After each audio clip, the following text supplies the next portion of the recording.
like credit cards. It's a lot of fun until you get the bills, said Christopher Parker. Dear speech coordinator, fellow Toastmasters, and guests, one good afternoon to one and all. Procrastination is thief of time. You might have heard this saying, right? Now I have a question. How many of you did submit your application form on the very last day when you did that last time? Just be honest. No. I still believe that your mind wants to say yes, and I would like to say welcome to the team of marvelous procrastinators. That reminded me of a story in college. I did mechanical engineering, so we had to submit a project report in the last semester. So we had 4 months time to do that. So we sat together with my project team mates, and we were discussing, oh, we have 4 months, that's too much. So we'll start after a couple of months. So for the 2 months, we'll have some fun, right?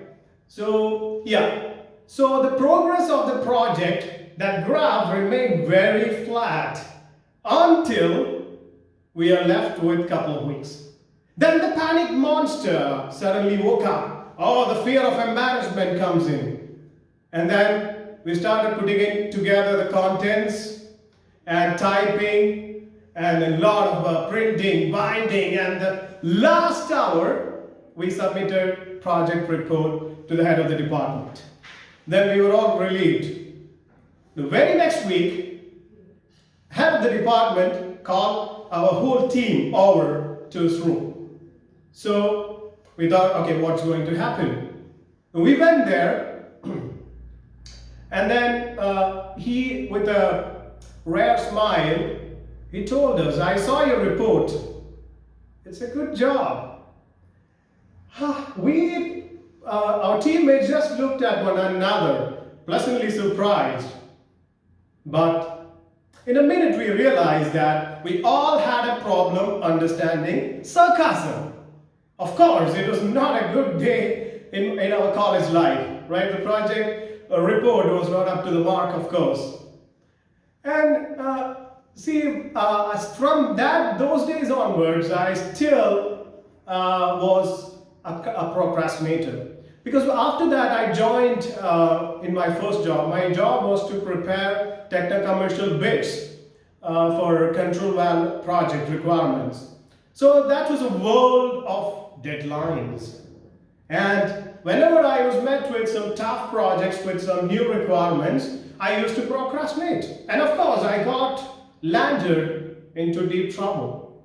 So, the first stage in addressing a problem is why that is happening. And the problem is existing, right? So I found out a few things in psychology which makes us procrastinate things.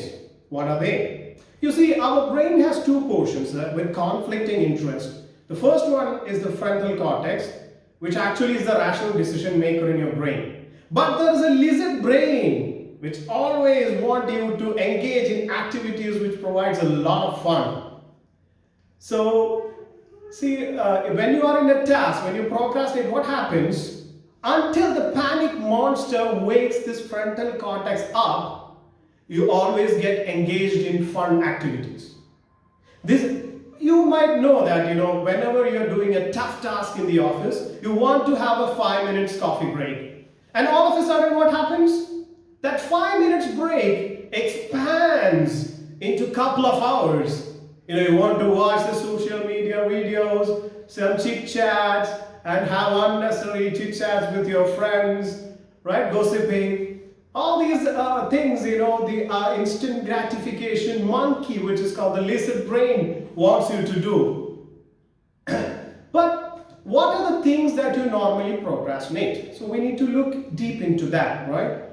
When a task which you don't know how to do, or you don't have the knowledge or the skills to do that, right? All those tough tasks, the tedious ones, time-consuming ones, you want to put all that onto the side. And you want to complete easy task and has the feeling, oh yeah, I completed the task. Right? So there are two kinds of procrastinations. One is the task with the deadline. So that is much better. At least you start at some point. But there are things in your life where there are no clear deadlines, like getting a new certification, learning a new skill, and especially the things related to your family life, to your health. I'll tell you an example. I had an uncle, he wanted to retire at the age of 50. Then he was working all the way, always putting off things to, after 50 I'll do that for my family. But, he died at the age of 49. So things will not be as we expect them to be, right? And especially in the field of health, this is very important. You don't want to go to hospital when you're met with a health trouble because you don't want to sit there for hours, do tests, and again visit for the follow-up. But the thing is, you will be too late before you realize that you are. So because, this procrastination character was becoming an existential threat when I had to take up bigger responsibilities in my job, I did a few things to overcome this problem. So I'm sharing this thing which helped me to take up bigger roles and responsibilities, especially when I came to Saudi Arabia and had to take, many projects at the same time together. So a few of them I'm sharing for you. First thing, plan your time and resources so that what our brain doesn't like is uncertainty. When you plan it, it becomes much easier. And acknowledge that you are postponing a task and find out why, what are the reasons. And then work on those things to overcome those challenges that you see. And one of the other thing is, you always begin immediately. So when you begin immediately, there's a saying, well begun is half done. And it is, right? So always when you're met with some tougher task, go for it. Do something about it to begin with.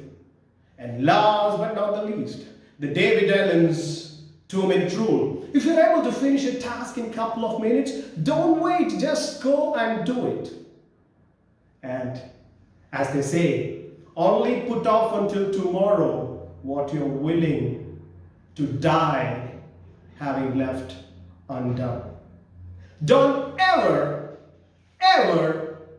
let your lizard brain take control of your life.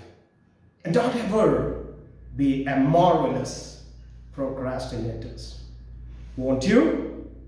Over to you, speech coordinator. Thank you.